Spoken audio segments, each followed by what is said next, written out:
নবীজি সাল্লাল্লাহু আলাইহি ওয়াসাল্লাম বলেন, মুনাফিকদের জন্য দুইটা নামাজ অনেক কঠিন। একটা হলো ফজরের নামাজ, আরেকটা হলো আসরের নামাজ।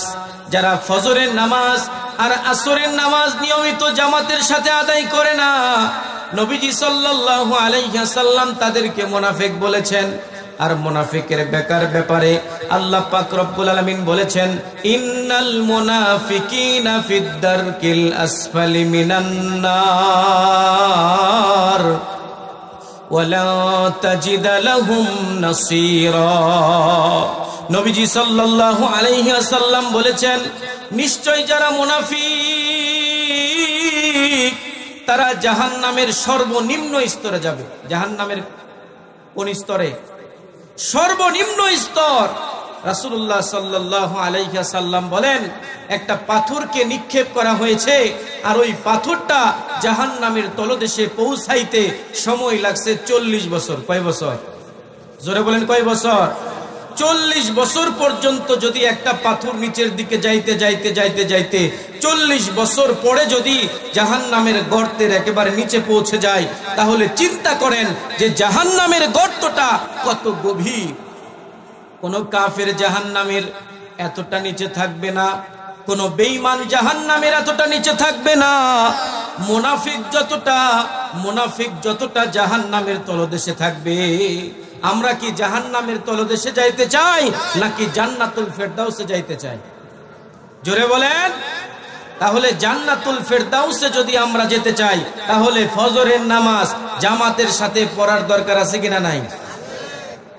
কে কে আজকে থেকে ফজরের নামাজ জামাতের সাথে আদায় করবেন? হাত তুলে দেখান। অনেকে হাত তুলে নাই, এগুলোর নিয়ত নাই। ওই হুজুর মরার পরে কবরে শুয়ে শুয়ে নামাজ পড়ব, আছে না এমন লোক? আমি একজনরে বলছি, ভাই নামাজে আসেন না কেন, নামাজ পড়েন না কেন? ওই হুজুর খুব বিজি, অনেক ব্যস্ত আমি। ওই তাহলে নামাজ কি পড়তে হবে না? ওই মরার পরে কোনো কাজ নাই, কবরে শুয়ে শুয়ে নামাজ পড়ব। কবরে শুয়ে কি নামাজ পড়া যাবে নাকি ফেরেশতাদের মার খাইতে হবে? জোরে বলেন। এমন মার দিবে ফেরেশতারা, মারতে মারতে মারতে মারতে একেবারে জাহান্নামের তলদেশে নিয়ে যাইয়া জাহান্নামের শাস্তি দিবে। কথা বলেন ঠিক কিনা? আমরা কি কবরে গিয়ে জাহান্নামে ফেরেশতাদের হাতে মার খাবো নাকি জান্নাতের ফল খাবো? জোরে বলেন। আমার নবী চায় না, আমার নবী চায় না তার একটা উম্মত যেন জাহান্নামে যায়। এটা আমার নবী চায় না। সুবহানাল্লাহ বলেন। আজকে উম্মত নবীকে চিনে না, নবীকে মানে না, নবীকে ভালোবাসে না, নবীকে মোহাব্বত করে না, নবীর ভালোবাসা অন্তরে নাই। কিন্তু আপনার আমার নবী রাহমাতুল লিল আলামিন 63টা বৎসর শুধুমাত্র তার উম্মতের জন্য কেঁদেছে। বলেন সুবহানাল্লাহ। যেদিন আপনার আমার নবী দুনিয়াতে আসে, আমার নবী যখন মা আমেনার গর্ভ থেকে ভূমিষ্ঠ হলেন, তখন আপনার আমার নবী রাহমাতুল লিল আলামিন সাইয়্যিদুল মুরসালিন রব্বি হাবলি উম্মতি বলে কেঁদেছিল। বলেন সুবহানাল্লাহ। আবার যখন নবীজি দুনিয়া থেকে বিদায় নেবেন, জিবরাইল আলাইহিস সালামের সাথে নবীজির কথা হচ্ছে। নবীজি জিবরাইলকে জিজ্ঞাসা করতেছেন, ভাই জিবরাইল, আমি যে চলে যাব আমার উম্মতের কি হবে? তখন আল্লাহ পাক রব্বুল আলামিন জানিয়ে দিলেন যে আপনার উম্মতের জন্য আল্লাহই যথেষ্ট। চিল্লায় বলেন সুবহানাল্লাহ। আপনার উম্মতের জন্য আল্লাহই যথেষ্ট। এবার জিবরাইল আলাইহিস সালাম ডাক দিয়া বলে, নবী গো, আমার আল্লাহ পাক রব্বুল আলামিন জানিয়েছেন আপনি কি দুনিয়াতে থাকবেন নাকি আপনি আল্লাহর আরশে চলে যাবেন। আপনি যদি চান তাহলে আপনাকে আল্লাহর আরশে নিয়ে যাওয়া হবে। আপনার রূহ, আপনার জিসম মুবারক আল্লাহ পাক রব্বুল আলামিনের আরশের পাশে থাকবে। আপনি কি এটা চান? আপনার আমার দয়ার নবী, মায়ার নবী ডাক দিয়ে বলে, না, আমার উম্মত যেখানে আমি সেখানে থাকবো। সুবহানাল্লাহ বলেন। আমার নবী উম্মতকে কত ভালোবাসে, আমার নবী উম্মতকে কত মোহাব্বত করে। নবী জিবরাইলকে ডাক দিয়ে বলে, জিবরাইল, আমি ওই আরশে যাইতে চাই না, আমি ওই সপ্ত আসমানের উপরে থাকতে চাই না, আমি সেখানেই থাকবো। আমার গুনাহগার উম্মত যেখানে থাকবে। সুবহানাল্লাহ বলেন। গুনাহগার উম্মত দুনিয়ায়, নবীও দুনিয়ায়। এই জন্যই তো নবী আমার এখনো মদিনাতে শুয়ে শুয়ে রব্বি হাবলি উম্মতি উম্মতি বলে কাঁদতেছে। বলেন সুবহানাল্লাহ। একদিন রাহমাতুল লিল আলামিন সাইয়্যিদুল মুরসালিন জানতে পারছে জিবরাইলের কাছে যে তার কিছু উম্মত জাহান্নামে যাবে। নবীজি সাল্লাল্লাহু আলাইহি ওয়াসাল্লাম এই কথা জানার পরে সিজদায় পড়ে কান্না শুরু করে দিলেন। একদিন, 2 দিন, 3 দিন পর্যন্ত নবীজি কান্নাকাটি করে। সিজদায় পড়ে নবীজি কাঁদতে কাঁদতে চক্ষু মোবারক ফুলে গেছে, চোখ দিয়া জর্জর করে পানি পড়ে। নবী আমার কারো সাথে দেখা করে না, কারো সাথে কথা বলে না। সাহাবায়ে আজমাইনরা অস্থির হয়ে গেছে। নবীজি কারো সাথে কথা বলে না, কারো সাথে দেখা করে না। সাহাবায়ে আজমাইনরা নবীর সাথে কথা বলতে চাই, নবীকে দেখতে চাই, কিন্তু আমার নবী ঘর থেকে বের হয়ে নামাজ আদায় করে আবার তিনি ঘরের মধ্যে চলে যান। দরজা বন্ধ করে সিজদায় পড়ে চিৎকার করে করে আপনার আমার নবী কাঁদে। সাহাবায়ে আজমাইনরা পরামর্শ করলো, নবীর কি হলো? নবী কি কষ্ট পেলেন? আমরা কি নবীকে কোনো কষ্ট দিলাম নাকি? এই জন্য সাহাবায়ে আজমাইনরা পরামর্শ করে হযরতে আবু বকর সিদ্দিক রাদিয়াল্লাহু তাআলা আনহুকে পাঠালেন।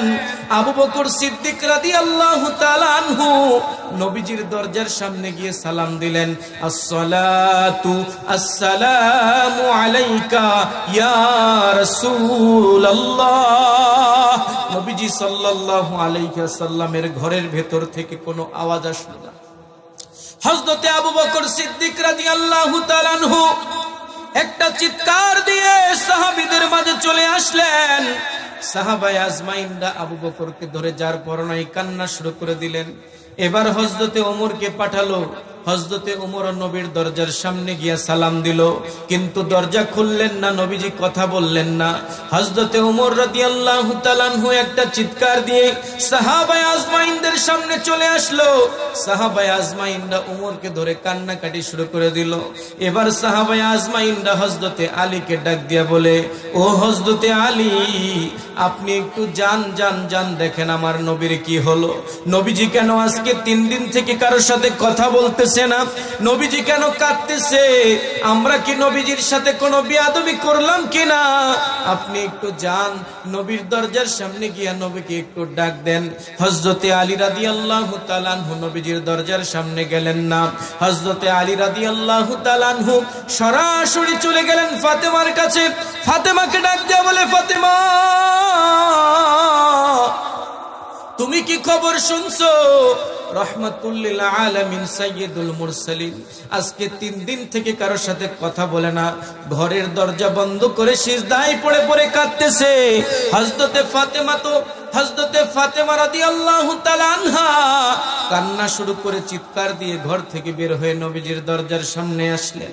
ডাক দিয়া বলতেছেন, বাবা, ও বাবা, কি হয়েছে? আপনার দরজাটা খুলেন। নবীজি যখন ফাতেমার কান্নার আওয়াজ শুনলেন, নবীজি সাল্লাল্লাহু আলাইহি ওয়াসাল্লাম দরজাটাকে খুলে দিলেন। হযরতে ফাতেমা ঘরের মধ্যে প্রবেশ করে নবীজিকে জড়ায় ধরে বলতেছে, বাবা, আপনি কেন কাঁদতেছেন? আপনার চক্ষু দুইটা লাল হয়ে গেছে, চোখ দিয়া জর্জর করে পানি পড়তেছে, কারণটা কি একটু বলেন? নবীজি সাল্লাল্লাহু আলাইহি ওয়াসাল্লাম ফাতেমাকে ডাক দিয়া বলে, ফাতেমা, আজ থেকে 3 দিন পূর্বে হযরতে জিবরাইল আমার কাছে এসেছিল। জিবরাইল বলেছে আমার কিছু উম্মত নাকি জাহান্নামে যাবে, আমার উম্মত জাহান্নামে যাবে, আমার উম্মত জাহান্নামে যাবে। আমি নবী হয়ে এটা সহ্য করতে পারি না। সুবহানাল্লাহ বলেন, জোরে বলেন সুবহানাল্লাহ। আমার উম্মত জাহান্নামে যাবে, এটা আমি নবী হয়ে সহ্য করতে পারি না। এই জন্য আমি আমার আল্লাহর দরবারে 2 হাত উত্তোলন করে কাঁদতেছি। আমি আল্লাহর দরবারে প্রার্থনা করতেছি আমার আল্লাহ যেন আমার উম্মতকে মাফ করে দেয়। বলেন সুবহানাল্লাহ। নবীজি সাল্লাল্লাহু আলাইহি ওয়াসাল্লাম এই কথা বলে আবার সিজদায় লুটিয়ে পড়লেন। নবীজি সাল্লাল্লাহু আলাইহি ওয়াসাল্লাম সিজদায় লুটিয়ে পড়ে আবার কান্নাকাটি শুরু করে দিলেন। কিছুক্ষণ পরে নবীজি সাল্লাল্লাহু আলাইহি ওয়াসাল্লাম সিজদা থেকে মাথাটা উঠাইয়া একটু হাসতেছেন। ফাতেমা ডাক দিয়া বলে ও বাবা, এখন আপনি হাসলেন কেন? নবীজি সাল্লাল্লাহু আলাইহি ওয়াসাল্লাম বলেন, এইমাত্র জিবরাইল আমার কাছে এসেছিল। জিবরাইল বলে গেছে যে আল্লাহ পাক রব্বুল আলামিন আপনার উম্মতকে মাফ করে দিয়েছে। বলেন সুবহানাল্লাহ। নবীজি সাল্লাল্লাহু আলাইহি ওয়াসাল্লাম বলেন, আমি জিবরাইলকে জানিয়ে দিয়েছি কিয়ামতের ময়দানে যখন মানুষটা জাহান্নামে যাবে, আমি আমার উম্মতদেরকে একটা একটা করে বাঁচাইয়া জান্নাতে নিয়ে যাব। বলেন সুবহানাল্লাহ। আমি আমার সর্বশেষ উম্মত যেটা, সেটাকে যতক্ষণ পর্যন্ত জান্নাতে না নিয়ে যাব, ততক্ষণ পর্যন্ত আমি নবী জান্নাতে যাব না। বলেন সুবহানাল্লাহ। আর আপনার আমার নবী যদি জান্নাতে না যায়, তাহলে কি অন্য কোন নবী জান্নাতে যাইতে পারবে? জোরে বলেন। আদম নবী থেকে ঈসা নবী পর্যন্ত সমস্ত নবীরা জান্নাতের দরজার সামনে ওয়েট করবে। সুবহানাল্লাহ বলেন। আদম নবী বলবে, আমি সবার আগে দুনিয়াতে আসছি, সব নবীদের বাবা আমি, দরজা খোলো। তখন জান্নাতের ফেরেশতা বলবে, ওয়েট করেন, যার জন্য জান্নাত বানানো হয়েছে তিনি তো আসে নাই। সুবহানাল্লাহ বলেন। দাউদ নবী, ঈসা নবী, মুসা নবী, সমস্ত নবীরা অপেক্ষা করবে তার উম্মত সহ। আর আমার নবী ওই দিন জান্নাতের চিন্তা করবে না। নবী আমার বারবার দৌড়াইয়া তার জাহান্নামী উম্মতদেরকে বাঁচাইয়া জান্নাতে নিয়ে যাবে। বলেন সুবহানাল্লাহ। ওই দিন যদি নবীর সাথে জান্নাতে যেতে চাই, ওই দিন যদি নবীর সাথে একসাথে জান্নাতে যেতে চাই, নবীকে মানার, নবীকে জানার, নবীকে চেনার, নবীর অনুসরণ করার দরকার আছে কিনা নাই? জোরে বলেন। নবী আমার বলেছেন, মান আহাব্বা সুন্নতি ফাকাদ আহাব্বানি ওয়া মান আহাব্বানি কানা মাই ফিল জান্নাহ। যে ব্যক্তি আমি নবীর সুন্নতের অনুসরণ করলো, সে যেন আমি নবীকে ভালোবাসলো, আর যে আমি নবীকে ভালোবাসবে, সে আমি নবীর সাথে জান্নাতে যাবে। বলেন সুবহানাল্লাহ। হে যুবক, হে বৃদ্ধ বাবারা, হে মুরব্বীরা, নবীর সুন্নতের অনুসরণ আমরা করি তো? জোরে বলেন। আমরা সবাই করি তো নাকি? বিড়ি তো ঠিক মতো খাই নাকি? খাই, তাই না? এটা সুন্নত না? এটা সুন্নত না? আরে কয় কি? নিয়মিত খান তো নাকি? খান নিয়মিত, এটা ছাড়তে হবে। এটা নবীর সুন্নত না। আরেকজনের নামে শেকায়েত, গীবত নিয়মিত আমরা করি তো নাকি? আছে, এটা এই এলাকাতেও আছে। চা স্টলে বসে বসে একজন আরেকজনের নামে গীবত করে, শেকায়েত করে, চুগলখুরি করে, এটা কি এলাকায় আছে? এটা কি নবী করছে? করতে বলছে? তাহলে আপনি আমি কেন করব? আজ থেকে করব না নাকি? ইনশাআল্লাহ, ইনশাআল্লাহ আল্লাহ পাক কবুল করুক। আর যারা যুবক আছে, এই যুবকরা নেশার দিকে বেশি ঝুঁকে গেছে। বর্তমান সময়ের অধিকাংশ যুবক নেশা করে, গাঁজা খায়, বাবা খায়, হিরোইন খায়, ইনজেকশন পুশ করে তারা নেশা করে। এই রকম যুবকের সংখ্যা বেশি না কম? বাবার কথা শোনে না, মার কথা শোনে না। আমি আমার যুবক ভাইদেরকে বলে চাই, যুবক ভাই, নবীজি বলেছেন, যৌবনে যেই যুবক ইবাদত করে, যৌবনে যেই যুবক আল্লাহর ইবাদত করবে, যেই দিন আল্লাহর আরশের ছায়া ছাড়া অন্য কোনো ছায়া থাকবে না, ওই দিন আল্লাহ পাক রব্বুল আলামিন ওই যুবককে আল্লাহর আরশের নিচে ছায়া দিবে। বলেন সুবহানাল্লাহ। যুবকদের ব্যাপারে নবীজি সাল্লাল্লাহু আলাইহি ওয়াসাল্লাম বলেছেন, যৌবন কালে যেই ব্যক্তি ইবাদত বন্দেগী করে, আল্লাহ পাক রব্বুল আলামিন তার সওয়াব বেশি দেয়। আর যেই ব্যক্তি যৌবন কালে ইবাদত বন্দেগী করে না, অন্যায় কাজ করে, অপরাধ করে, কিয়ামতের ময়দানে আল্লাহ পাক রব্বুল আলামিন যুবকদেরকে যৌবন কাল সম্পর্কে জিজ্ঞাসা করবে। বর্তমান সময়ের যুবকগুলো তসবিহ টিপে সময় কাটায় না, মোবাইল টিপে সময় কাটায়। কথা বলেন ঠিক কিনা? মুরব্বীরা তাও একটু তসবিহ একটু টিপে সুবহানাল্লাহ আলহামদুলিল্লাহ বলে, কিন্তু যুবক যারা আছে, এই যুবকরা এখন আর খালি মোবাইল সিপাই সাপাই, এলাকার বিভিন্ন জায়গায় যুবকরা মোবাইল টিপে। এই মোবাইল আমাদের সমাজের জন্য ভালো না গজব? জোরে বলেন, ভালো না গজব? এই মোবাইল কত মানুষের বউরে যে বাগায় নিয়ে গেছে, এর কোনো হিসাব নাই। কথা বলেন ঠিক কিনা? জোরে বলেন। এই মোবাইল কত মানুষের সংসার যে ফাটল ধরাইছে তার কোনো হিসাব নাই। এই মোবাইলের মাধ্যমে যুবকরা জুয়া খেলে, কি খেলে? মোবাইলে জুয়া খেলে না, টিকটক করে। এখনকার যুবকরা কন্টেন্ট ক্রিয়েটর। আগেকার মুরব্বীরা টেলিভিশন দেখতো, এইগুলাতে এত অশ্লীলতা ছিল না। এখন মোবাইলের মধ্যে যত অশ্লীলতা, কথা বলেন ঠিক কিনা? টিভি সিডি দেখা ঈমান নষ্ট করলো 12 মাস, মোবাইল আসিয়া করলো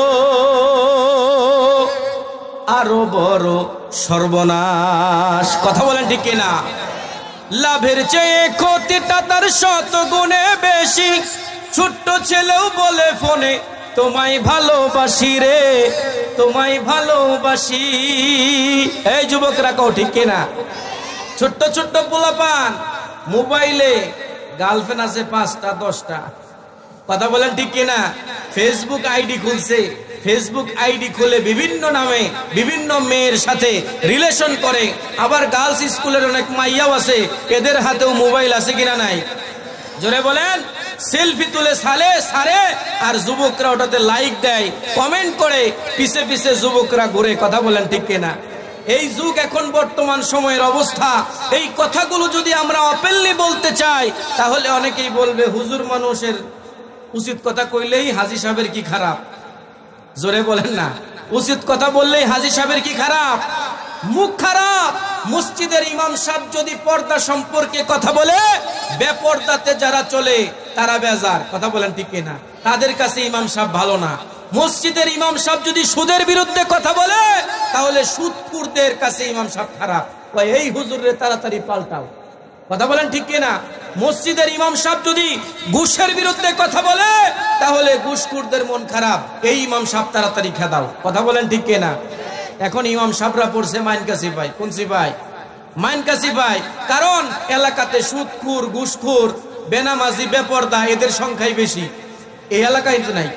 এই এলাকার সবাই আল্লাহর ওলি, কারণ এটা ওলিয়া উলিয়ার ভূমি। কথা বলেন ঠিক কিনা? ওলির ভূমি না এটা। এখানকার মানুষগুলো সবাই ভালো, আমি জানি, পরহেজগার, মুত্তাকি, একেবারে আব্দুল কাদের জিলানী রহমতুল্লাহি আলাইহির খুব কাছাকাছি।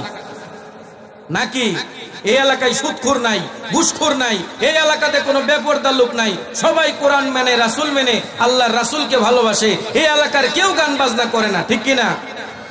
জোরে কর না ঠিক কিনা? মনে হয় তো ঠিক, বাকি আল্লাহ ভালো জানে। এনে আরো বেশি। হাই হাই কয় কি? এইগুলা কি করা যাবে? এই মুসলমান, এগুলা কি করা যাবে? সুদ খায় যারা, যারা সুদ খায়, আল্লাহ পাক রব্বুল আলামিন বলেছেন ওরা যেন আল্লাহর সাথে যুদ্ধ ঘোষণা করলো। কার সাথে যুদ্ধ ঘোষণা? যে ব্যক্তি সুদ খায়, সুদ খাইলে 70 প্রকার গুনাহ হয়। 1 নাম্বার গুনাহ হলো, যেটা সর্বনিম্ন গুনাহ, সর্বনিম্ন গুনাহ হলো নিজের মায়ের সাথে জিনা করা। নাউজুবিল্লাহ কইবেন না? নাউজুবিল্লাহ তো কই দিয়েছেন ঠিক হই, কিন্তু সুদ তো আবার ঠিকই খান। সুদে লাগায়, মহিলারাও নাকি সুদ লাগায়। অনেক মহিলা আছে কিনা নাই? এই আমার মা বোনদের কি বসার ব্যবস্থা করা হয়েছে? মা বোনদের কি কিছু বলবো? এই মা বোনরা যদি ঠিক হয়ে যায় তাহলে আমাদের গোটা দেশ ঠিক হয়ে যাবে। কথা বলেন ঠিক কিনা? আমাদের মা বোনরা যদি পরহেজগার হয়ে যায়, রাবিয়া বস্তির মতো হয়ে যায়, তাহলে আমাদের মা বোনদের গর্ভ থেকে আব্দুল কাদের জিলানী, খাজা মঈনুদ্দিন চিশতি রহমতুল্লাহি আলাইহি আবারও জন্মগ্রহণ করবে। কথা বলেন ঠিক কিনা? আর আমাদের মা বোনরা যদি অন্যায় অপরাধ করে, আমাদের মা বোনরা যদি বেপরদাতে চলে, আমাদের মা বোনরা যদি 10-12টা বয়ফ্রেন্ড রাখে, যুবকরা বুঝে বয়ফ্রেন্ডরা, মুরব্বীদের বোঝার দরকার নাই, তাহলে এই মা এবং বোনের গর্ভ থেকে নাস্তিক শাহরিয়া কবির জন্ম নেবে। কে জন্ম নেবে? নাস্তিক শাহরিয়া কবির, হাসানুল হক ইনু, রাশেদ খান মেননের মতো কুলাঙ্গাররা জন্ম নেবে। আবুল সরকারের মতো বাউল নামক কুলাঙ্গাররা জন্ম নেবে। কথা বলেন ঠিক না? সম্মানিত মুসলমান ভাইয়েরা আমার, আমরা রাসূলকে ভালোবাসি, আল্লাহকে ভালোবাসি। আল্লাহ এবং আল্লাহর রাসূলকে ভালোবাসতে গিয়ে কখনো অন্যায় কাজের সাথে আপোষ করব না। আমি আমার যুবক ভাইদেরকে বলবো, যুবক ভাই খবরদার, খবরদার, তোমরা আমাদের আগামী, তোমরা আমাদের ভবিষ্যৎ। কখনোই কোনো বাতিলের কাছে নত করবে না, কখনোই কোনো অন্যায়কে প্রশ্রয় দিবে না, সত্যের সামনে দাঁড়িয়ে যাবে, সত্যের পক্ষে সবসময় কথা বলবে, সত্যের সাথে সবসময় থাকবে, কখনোই মিথ্যার সাথে আপোষ করবে না। আমি আমার যুবক ভাইদেরকে বলি, যুবক ভাই, তুমি তোমার যৌবন কালটাকে যদি আল্লাহ পাক রব্বুল আলামিনের হুকুমে চালাও, যদি রাসূলুল্লাহ সাল্লাল্লাহু আলাইহি ওয়াসাল্লামের তরিকা মেনে যদি তুমি চালাইতে পারো, তাহলে তোমার মতো যুবককে আমার আল্লাহ পাক রব্বুল আলামিন তার আরশের নিচে ছায়া দিবে। বলেন সুবহানাল্লাহ। নবীজি সাল্লাল্লাহু আলাইহি ওয়াসাল্লাম বলেন, অতীতে তিনজন যুবক এমন ছিল, যেই যুবকগুলো একদিন রাস্তা দিয়ে হাঁটতেছিল, এমন সময় পাহাড়ি রাস্তা, বৃষ্টি শুরু হয়ে গেছে। বৃষ্টির মধ্যে যুবকরা নিজেদের আশ্রয় খোঁজার জন্য একটা গুহার মধ্যে প্রবেশ করেছে। গুহার মধ্যে প্রবেশ করার পরে তুমুল বেগে যখন মুষলধারে বৃষ্টি শুরু হয়ে গেছে, পাহাড়ের উপর থেকে বিশাল বড় একটা প্রস্তরখণ্ড, পাহাড়ের উপর থেকে বিশাল বড় একটা পাথর নেমে ওই গুহার মুখটা বন্ধ করে দিয়েছে। যখন ওই গুহার মুখটা বন্ধ হয়ে গেছে, যুবকরা গুহার মধ্যে আটকা পড়ে গেছে, বের হওয়ার আর কোনো উপায় নাই। তখন ওই যুবকগুলো চিন্তায় পড়ে গেল, এখানে আমাদের কারো সাথে যোগাযোগ করার ব্যবস্থা নাই, এমন বিপদের মধ্যে পড়ে গেছি, এই বিপদে কেউ আমাদেরকে সাহায্য করতে পারবে না, কাউকে ডাকলে আমাদের ডাক কেউ শুনবে না, কারণ আমরা এই গুহার মধ্যে বন্দী হয়ে গেছি। বিশাল বড় পাথর, এই পাথরকে আমরা সরাইতে পারবো না, চিৎকার করলেও চেঁচামেচি করলেও আমাদের চিৎকার চেঁচামেচি কেউ শুনবে না। এই জন্য যুবকরা পরামর্শ করলে, চলো চলো চলো চলো আমরা সেই আল্লাহ পাক রব্বুল আলামিনকে ডাকি, যিনি আমাদের কথা শুনবেন। বলেন সুবহানাল্লাহ। আল্লাহ পাক রব্বুল আলামিন সবকিছু দেখে কি দেখে না? এই জোরে বলেন, সবকিছু দেখে কি দেখে না?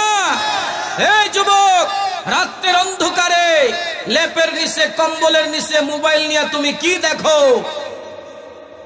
দুনিয়ার কোনো মানুষ না জানলেও না দেখলেও দেখে কে? জোরে বলেন, দেখে কে? এখনকার যুবকগুলো, হাই হাই, এখন তো কথা বলতে গেলে তো অনেক কথা বলতে হয়। যুবকদের চেহারার দিকে তাকাবেন, নাদুস নুদুস চেহারাওয়ালা যুবক খুব কম। সাফা টাল হয়ে গেছে, কোমরের আড্ডি বের হয়ে গেছে, কথা বলেন ঠিক কিনা? এইরকম যুবকের সংখ্যা বেশি না এখন। দেখবেন সাফা একবারে দুইটা একেবারে ভিতরে ঢুকে গেছে, চক্ষু গর্তের মধ্যে ঢুকে গেছে, কোমরের হাড্ডি বের হয়ে গেছে।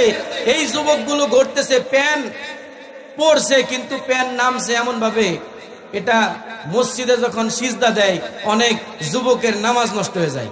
কথা বলেন ঠিক কিনা? প্যান থাকে না, তখন কোমরে তো গোস্ত নাই, সব গোস্ত মোবাইলে খাই ফেলছে। সব গোস্ত কে খাইছে? মোবাইলে খাইছে। জীবন যৌবন সবকিছু শেষ। এখন জিজ্ঞেস করলে বলে, হুজুর জিরো ফিগার বানাইতেছি। কি বানাইতেছি? Zero figure. তুমি যে কোন কাম করো এটা কিন্তু আমরা সবাই জানি। কথা বলেন ঠিক কিনা? মুরব্বীরাও জানে। মুরব্বীরাও কি জানে? কারণ মুরব্বীরা ওই বয়স পার করেই আসছে। কথা বলেন ঠিক কিনা? সম্মানিত মুসলমান ভাইয়েরা, যুবক ভাইয়েরা, কোথায় কোন গুনাহ করেন, কোথায় কোন পাপ করেন পৃথিবীর কোনো মানুষ না জানতে পারে, কিন্তু একজন আছে, তিনি সব কিছু জানে। তিনি কে? জোরে বলেন, তিনি কে? তিনি কে? আল্লাহ তুমি দয়ার সাগর, রহমানুর রহিম, তোমার দয়াই পূর্ণ আমার সারা নিশিদিন, তোমার দয়াই পূর্ণ আমার সারা নিশিদিন। তুমি মিটাও সকল চাওয়া দুদিন আগে পরে, তোমার কাছেই সকল চাওয়া সবই তোমার তরে, তোমার কাছে চাই যে পানা আমরা প্রতিদিন, তোমার দয়াই পূর্ণ আমার সারা নিশিদিন, তোমার দয়াই পূর্ণ আমার সারা নিশিদিন। আল্লাহু আকবার বলেন। এই তিন যুবক গুহার মধ্যে আটকা পড়ে গেছে, কারোর সাথে যোগাযোগ করার ব্যবস্থা নাই। এক জায়গায় যোগাযোগ করার রাস্তা সব সময় খোলা থাকে। তিনি কে? জোরে বলেন, তিনি কে? এ ভাই, যত বিপদেই পড়েন না কেন, যত মুসিবতেই পড়েন না কেন, মুসিবতে আপনার ভাই আপনার পাশে না দাঁড়াতে পারে, আপনার বন্ধু আপনার পাশে না দাঁড়াতে পারে, আপনার মুসিবতে আপনার বিপদে যিনি সব সময় আপনার পাশে আছেন তিনি হলেন কে? আলামিন বলেন উদউনি আস্তাজিব লাকুম, বান্দা তুমি আমি আল্লাহ পাক রব্বুল আলামিনকে ডাক দাও, আমি আল্লাহ পাক রব্বুল আলামিন তোমার ডাকে সাড়া দেব। চিল্লায়ে বলেন সুবহানাল্লাহ। এখন এই তিন যুবক পরামর্শ করলো, আমাদের ডাক আমাদের কণ্ঠ কেউ শুনবে না, চলো চলো চলো আমরা সেই আল্লাহকে ডাকি। কিভাবে ডাকবো? আমরা একজন একজন করে আল্লাহকে ডাকা শুরু করি।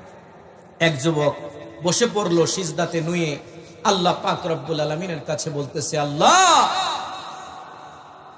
আমি আমার জীবনে তেমন কোনো ভালো কাজ করি নাই, তোমার দরবারে পেশ করার মতো আমার কোনো আমল নাই, তবে আমার একটা আমল আছে, আমি ভেড়া বকরি চড়াই, ভেড়া বকরি চড়াইয়া সারাদিন মাঠে ময়দানে ঘোরার পরে সন্ধ্যাবেলায় যখন আমি বাড়িতে পৌঁছি, বাড়িতে পৌঁছার পরে আমি আমার ভেড়া বকরির দুধগুলোকে দহন করি, দুধগুলোকে দহন করার পরে আমার ক্ষুধার্ত বিবিকে খাওয়াই না, আমার ক্ষুধার্ত সন্তানগুলোকে আমি পান করাই না, আমি সারাদিন উপবাস থাকি, ওই দুধ আমি নিজেও পান করি না, আগে আমি আমার মা বাবাকে পান করাই। সুবহানাল্লাহ বলেন। দুধ নিজের বিবিরেও খাওয়াই না, সন্তানদেরও খাওয়াই না, খাওয়াই কারে? মা বাবারে খাওয়াই। আর আমাদের এই 24 সাল 25 সালের ডিজিটাল যুবকরা বাজার থেকে আঙ্গুর ফল আপেল কমলা নিয়ে আইসা রাত্রের অন্ধকারে দরজা লাগায় সুপসুপায় বউরে খাওয়ায়। কথা কোন ঠিক না? হ্যাঁ, নিজে থাকে ল্যাপটুসকে মায়ের দেয়, বাপের দেয়, বুড়া খেতা সিরা খেতা। কথা বলেন ঠিক না? 50,000 30,000 টাকা দামের খাটের মধ্যে 20,000 টাকা দামের জাজিম বানাইয়া নিজে ঘুমায়, আর মা বাবারে পুরাতন কম্বল, পুরাতন একটা চকি আমাদের শেরপুরের গরুহাটি থেকে কিনে নিয়ে আসছে 500 টাকা দিয়ে, ওইটা মা বাপরে দিছে। কথা বলেন ঠিক কিনা? নিজের বউয়ের জন্য 1000 টাকা দামের শাড়ি জামা, নিজের মেয়ের জন্য সন্তানের জন্য ভালো ভালো দামি দামি পোশাক। যারা চলে যাবে বুঝবো এগুলাই মার্কা, এগুলার মা বাপরে দেখে না, যেগুলো উঠবে।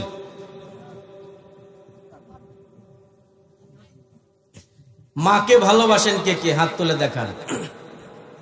আহারে মা, হাত নামান। মা তোর মতো কেউ ভালোবাসে না, মা তোর মতো কেউ ভালোবাসে না, কোথায় আছি কেমন আছি সে খবর কেউ তো রাখে না, মা তোর মতো কেউ ভালোবাসে না। মার মতো কেউ কি ভালোবাসে? কভু আমি না খেলে মা কষ্ট পেতি তুই, এখন আমি মাঝে মাঝে না খেয়ে শুয়ে রই। কভু আমি না খেলে মা, আহারে সন্তান যদি না খাইতো মা দৌড়ায় পিছে পিছে ঘুইরা ধরে নিয়ে আইসা সন্তানরে খাবার খাওয়াইতো, ঠিক কিনা? আর যার মার চলে গেছে ওই মার এখন খুঁজে পাওয়া যায় না, মা কবরে চলে গেছে, এখন আর কেউ ডাক দিয়ে খাবার খাওয়ায় না। কভু আমি না খেলে মা কষ্ট পেতি তুই, এখন আমি মাঝে মাঝে না খেয়ে শুয়ে রই। আমার খিদে পেলেও মুখ ফুটে আর বলতে যে কাউকে পারি না। আমার যদি ক্ষুধা লাগে, মা নাই, ক্ষুধা লাগলে মাকে তো বলতাম মা একটু খাবার দাও, কিন্তু ক্ষুধা লাগলে বউ রাগ করে খাবার চাইলে ওই কাজ করতেছি বাইরে খাও। কথা বলে ঠিক কিনা? কিন্তু মা সমস্ত কাজ ফেলে রেখে সন্তানকে খাবার দিতে। কথা বলেন ঠিক কিনা? কভু আমি না খেলে মা কষ্ট পেতি তুই, এখন আমি মাঝে মাঝে না খেয়ে শুয়ে রই। আমার খিদে পেলেও মুখ ফুটে আর বলতে যে কাউকে পারি না। মা তোর মতো কেউ ভালোবাসে না, মা তোর মতো কেউ ভালোবাসে না। মুখ লুকালে তোর কুলে মাগো ভুলতাম শত জ্বালা, মুখ লুকালে তোর কুলে মাগো, ভুলতাম শত জ্বালা। এখন আমি এ জগতে নিঃস্ব মাগো, বড় একলা। এখন শত আঘাত পেলেও মুখ লুকাতে মা পারি না, মা তোর মতো কেউ ভালোবাসে না। কথা বলেন ঠিক কিনা? যত আঘাত কষ্ট যাতনা মার কাছে বললে মা মাথায় হাত রেখে, পিঠে হাত রেখে, বুকে টেনে নিয়ে এমন একটা সান্ত্বনার বাণী শোনাতো, সব কষ্ট ভুলে যেতাম।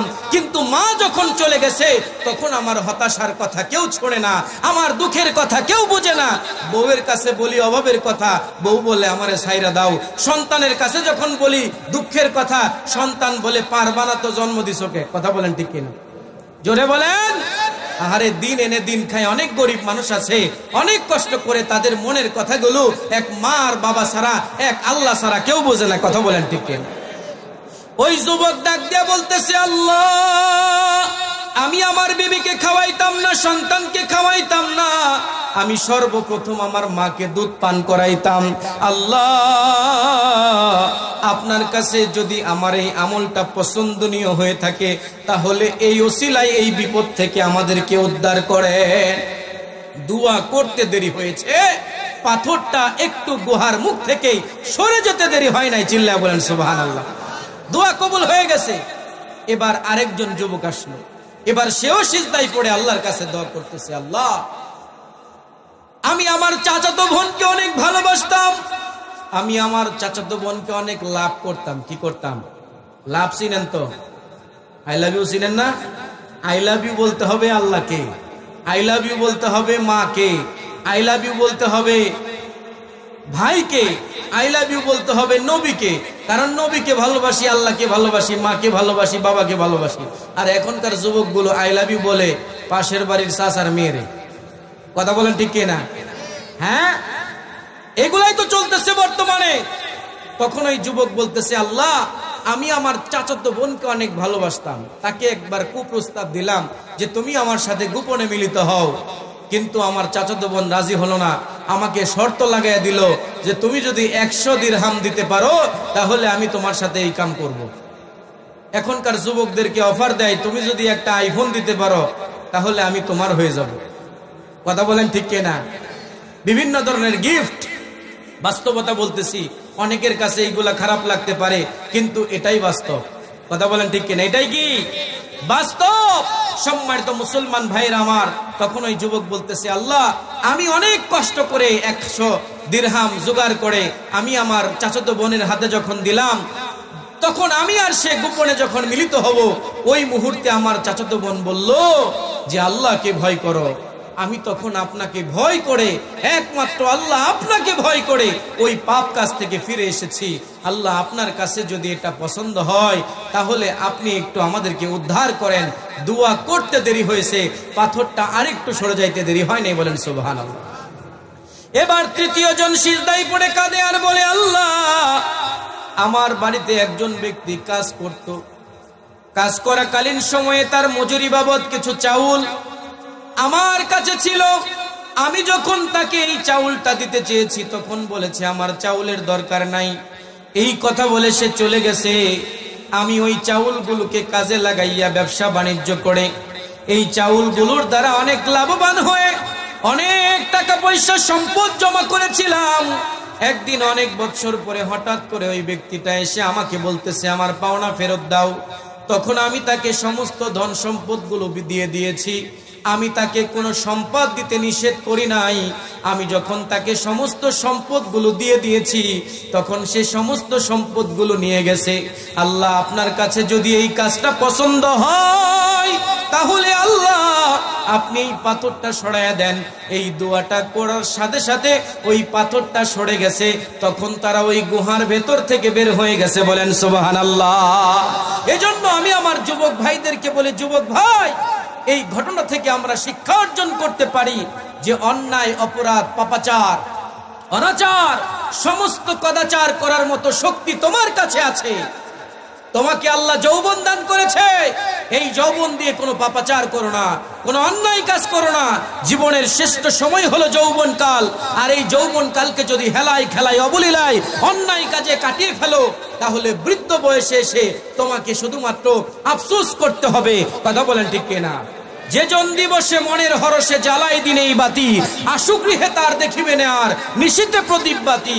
যেই ব্যক্তি যৌবন কালে অন্যায় অনাচার পাপাচার করে কাটিয়েছে, যৌবনে যে ইবাদত করেনি, বুড়া কালে কি ইবাদত করতে পারবে? ওযু করতে করতে ওযু যে কোন দিক দিয়ে গেছে খবরই নাই। কথা বলেন ঠিক কিনা? নামাজ পড়তে গেছে, সিজদা কি 2টা দিল না 3টা দিল মনে নাই। আত্তাহিয়াতু পড়তে গিয়া দুরূদ শরীফ পড়ছে না দোয়া মাসুরা পড়ছে, কিছুই মনে নাই। কথা বলেন ঠিক কিনা? কারণ বৃদ্ধ বয়সে আল্লাহ পাক রব্বুল আলামিন বলেছেন, সুম্মা রাদাদনাহু আসফালা সাফিলিন, অতঃপর আমি মানুষকে ফিরিয়ে দিয়েছি নিচ থেকে নিচে। অর্থাৎ মানুষ ছোট থেকে আস্তে আস্তে বড় হয়ে যখন যৌবনে যায়, যৌবন আস্তে আস্তে ফুরিয়ে ফুরিয়ে মানুষ যখন বৃদ্ধ হয়ে যায়, তখন বৃদ্ধ মানুষ শিশুদের মতো হয়ে যায়। কথা বলেন ঠিক কিনা? ওই বৃদ্ধ মানুষ ঠিক মতো রুকু করতে পারে না, সিজদা করতে পারে না, নামাজ আদায় করতে পারে না। কিন্তু যুবক বয়সে সবকিছু থাকে ফিটফাট। সবকিছু কি ফিটফাট, সবকিছু থাকে সতেজ। নামাজ পড়তে গেলে তার কোনো সমস্যা হয় না, সবকিছু মনে থাকে। জিকির, আজগার, তাসবিহ, তাহলিল, তওবা, ইস্তেগফার, তাহাজ্জুদের নামাজ, কোরআন তেলাওয়াত সবকিছু যৌবনকালে সম্ভব। যে যুবক তার যৌবন কালকে কাজে লাগিয়ে, যে যুবক তার যৌবন কালকে গনিমত মনে করে, আল্লাহ পাক রব্বুল আলামিনের হুকুম মেনে নবীর তরিকা আদায় করে, যেই যুবক তার যৌবন কালকে আল্লাহর পথে ব্যয় করবে, আল্লাহ পাকের নবী সাল্লাল্লাহু আলাইহি ওয়াসাল্লাম বলেছেন, ওই যুবককে কিয়ামতের ময়দানে আল্লাহ পাক রব্বুল আলামিন বিনা হিসাবে জান্নাত দান করবে। বলেন সুবহানাল্লাহ। সাহাবায়ে আজমাইনদের দিকে তাকান। হযরতে আবু বকর সিদ্দিক রাদিয়াল্লাহু তাআলা আনহু, হযরতে ওমর, হযরতে আলী রাদিয়াল্লাহু তাআলা আনহু, এরা যারা ছিলেন, এরা সবাই যুবক বয়সে ইসলাম ধর্ম গ্রহণ করেছেন। বলেন সুবহানাল্লাহ। যুবক বয়সে এরা ইসলাম ধর্ম গ্রহণ করে ইসলামের জন্য তারা জীবন সঁপে দিয়েছেন, ইসলামের জন্য তারা অকুত ভয় লড়েছেন। আমি আমার যুবক ভাইদেরকে বলবো, যুবক ভাই, তোমরা ইসলামের শক্তিতে পরিণত হয়ে যাও। তোমরা কোন কাফের, মুশরিক, বেদিন, ইসলামের শত্রুর শক্তিতে রূপান্তরিত হয় না। কোন ইসলামের বিরুদ্ধের যারা শক্তি, ইসলামের বিরুদ্ধে যারা কথা বলে, তাদের পক্ষ কখনোই অবলম্বন করিও না। আমি আমার যুবক ভাইদেরকে বলবো, যুবক ভাই, পাকুড়িয়ার যুবক ভাইরা, তোমরা ইসলামের পক্ষে চলে আসো, তোমরা উলামায়ে কেরামদের পক্ষে থাকো। এই যুবকরা যদি একত্রিত হয়ে যায়, যুবকরা যদি ঈমানের চেতনায় বলিয়ান হয়ে যদি জাগ্রত হয়, তাহলে পৃথিবীর কোনো অপশক্তি, পৃথিবীর কোনো অন্যায়, পৃথিবীর কোনো কালো শক্তি, শয়তানের অপশক্তি কখনোই মুসলমানদের ঈমান আমলকে, কখনোই মুসলমানদের কোরআনকে অপমান করার সাহস পাবে না। কথা বলেন ঠিক কিনা? আজকের যুবকরা যদি একত্রিত হয়ে যায়, আজকের যুবকরা যদি সংঘবদ্ধ হয়ে ইসলামের পক্ষে কাজ করে, তাহলে কাদিয়ানীরা বাংলার জমিনের ঠাঁই পাবে না। কথা বলেন ঠিক কিনা?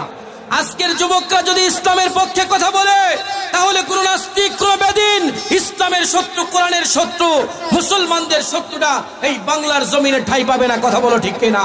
এজন্য আমি আমার যুবক ভাইদেরকে বলবো, যুবক ভাই, তোমরা নেশা ছেড়ে দাও, তোমরা অন্যায় অপরাধ ছেড়ে দাও, তোমরা সমস্ত অন্যায় অপরাধ ছেড়ে দিয়ে ইমাম সাহেবের হাতে হাত রেখে, আলেমদের হাতে হাত রেখে তোমরা ইসলামের পক্ষে তোমাদের জীবনটা বিলিয়ে দাও। এই উদাত্ত আহ্বান জানিয়ে আমি আমার আলোচনা এখানেই শেষ করছি। যতটুকু বল